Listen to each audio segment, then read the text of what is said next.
Hello students. Hello students. So we have completed the chapter chemistry in everyday life. Okay. Now we are starting with the new chapter that is biomolecule. Okay. अब अपन अपन भले ही living organism है पर अपनी body कैसे बनी हुई है, पूरी नॉन लिविंग एटम्स और मॉलिक्यूल्स से बनी हुई है. ठीक है. तो इसको जो केमिकल्स अपन बायोकेमिस्ट्री क्या होता है, bio means life, chemistry means chemicals. तो लाइफ में जो अपने केमिकल्स अपने को लाइफ को ओरिजिनेट या लाइफ को सस्टेन करने के लिए जो केमिकल्स लगते हैं उसको अपन काय में पढ़ते हैं, बायोकेमिस्ट्री में पढ़ते हैं. तो कॉम्प्लेक्स बायोमोलिक्यूल्स कौन कौन से हो सकते हैं, देखो जो अपनी बॉडी को बनाते हैं, जो अपने सिस्टम को बनाते हैं, लिविंग सिस्टम को, वो कौन कौन से हो सकते हैं, carbohydrate, protein, nucleic acid, lipids और ये सब. ठीक है. जिसमें से मेनली अपन कार्बोहाइड्रेट और प्रोटीन अपने फूड में लेते हैं. बायोमोलिक्यूल्स एक दूसरे के साथ इंटरेक्ट करते हैं और अपने को एक लाइफ प्रोसेसेस बनाकर देते हैं. ठीक है. सिंपल मॉलिक्यूल्स जैसे कि विटामिन्स और मिनरल्स भी एक बहुत इम्पॉर्टेंट रोल प्ले करते हैं. ठीक है, अपनी लाइफ में. ओके. सो इस चैप्टर में अपन बायोमोलिक्यूल्स के बारे में पढ़ेंगे. Okay. Now first let's start with carbohydrate. Carbohydrate mainly कहाँ से प्रोड्यूस होता है, प्लांट से प्रोड्यूस होता है. ठीक है. और ये नेचुरली अकरिंग कंपाउंड्स के फॉर्म में मिल सकता है. ओके. तो कॉमन एग्जाम्पल कार्बोहाइड्रेट के कौन कौन से हो गए, शुगर, ग्लूकोज, स्टार्च, ये सब क्या हो गए, कॉमन एग्जाम्पल. इसका जनरल फार्मूला क्या है कार्बोहाइड्रेट का, CxH2X. ठीक है. मतलब कार्बन का वैल्यू x है, H2O का वैल्यू x है.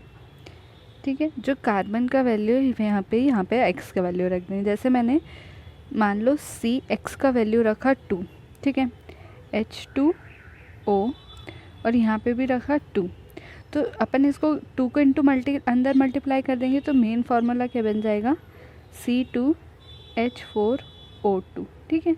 2 2 ज़ा 4 और O2 ऐसे ही रहेगा. ये इसका जनरल फार्मूला आ गया. ये इसको अपन ने रिप्रेजेंट कर लिया. ये इसका जनरल फार्मूला हो गया. ठीक है.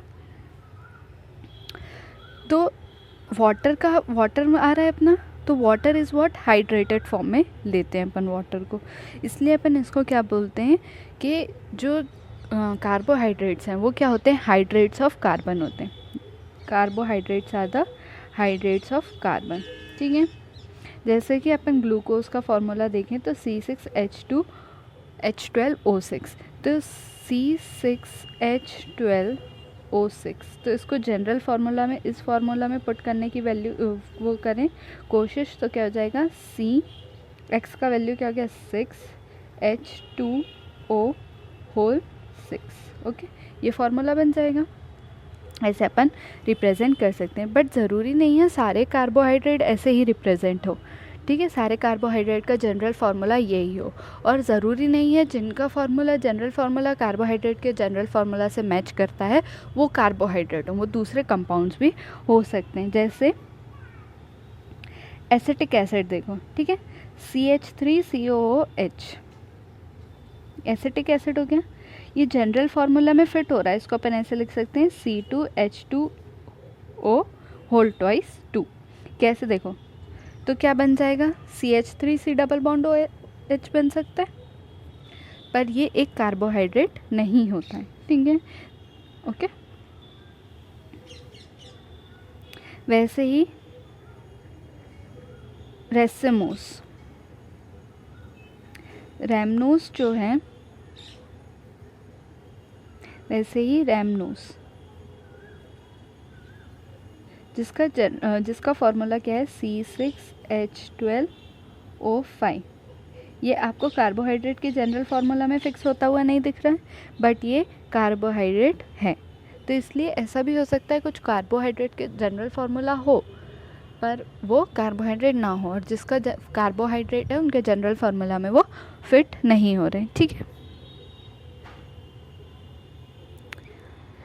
ये कार्बोहाइड्रेट की डेफिनेशन दिया हुआ है. देखो, the carbohydrate may be defined as optically active polyhydrons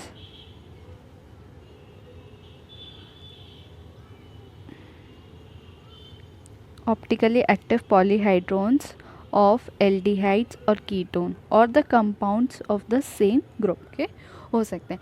मतलब ये होंगे ऐसे कार्बोहाइड्रेट्स को, ऐसे कंपाउंड्स को अपन कार्बोहाइड्रेट्स बोलेंगे जो कि एल्डिहाइड और कीटोन उनके पास ग्रुप हो और वो उसके क्या हो, पॉलीहाइड्रोक्सी हो, ठीक है।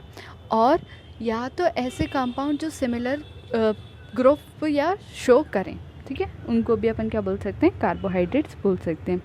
और कार्बोहाइड्रेट्स को अपन शुगर भी बोलते हैं, ठीक है। मोस्ट कॉमन शुगर कौन सी यूज़ करते हैं अपन, सुक्रोज़ यूज़ करते हैं। मिल्क में कौन सी प्रोड्यूस रहती है, लैक्टोज रहती है। और इनको अपन कार्बोहाइड्रेट्स को सैकराइड्स भी बोलते हैं, क्योंकि सैकराइड जो ग्रीक वर्ड से लिया हुआ है उसका मतलब क्या होता है, शुगर, ओके।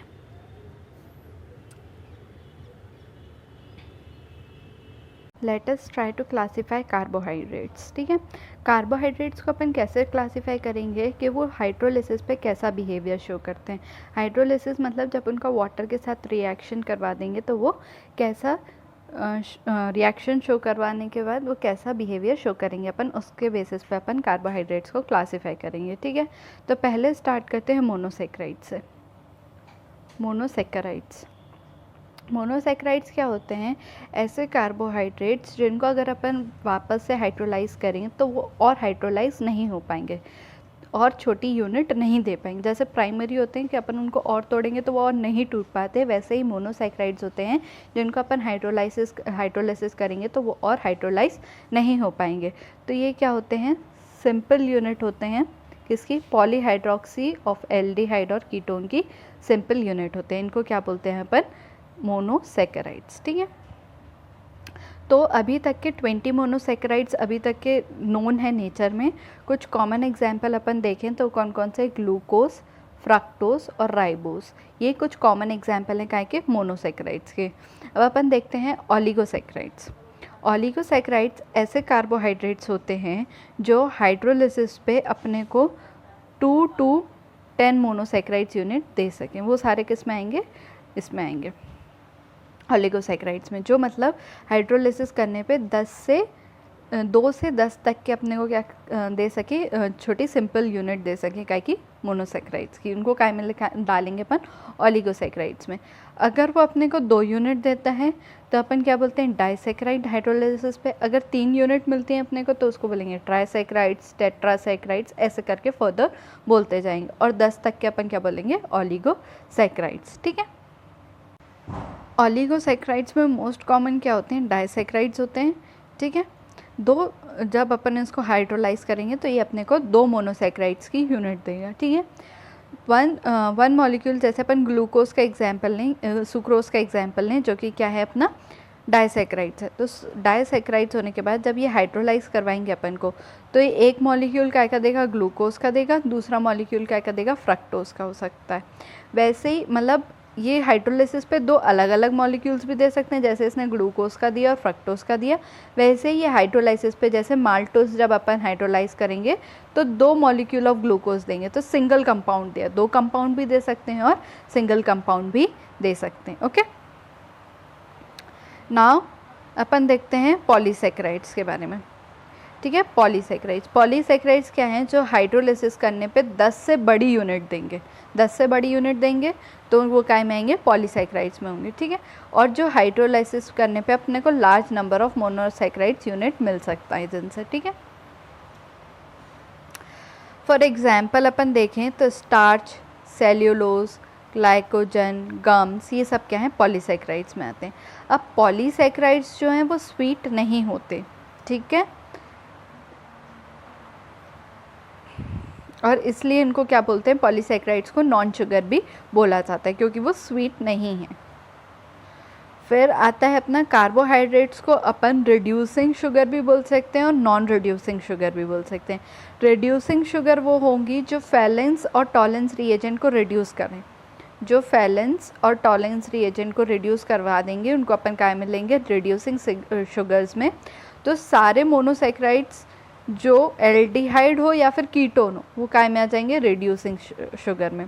और जो रिड्यूस नहीं करेंगे फैलेंस और टॉलेंस रिएजेंट को, उनको अपन क्या बोलेंगे, नॉन रिड्यूसिंग शुगर। तो मोनोसेक्राइड्स क्या होगा, रिड्यूसिंग शुगर, ठीक है, ओके।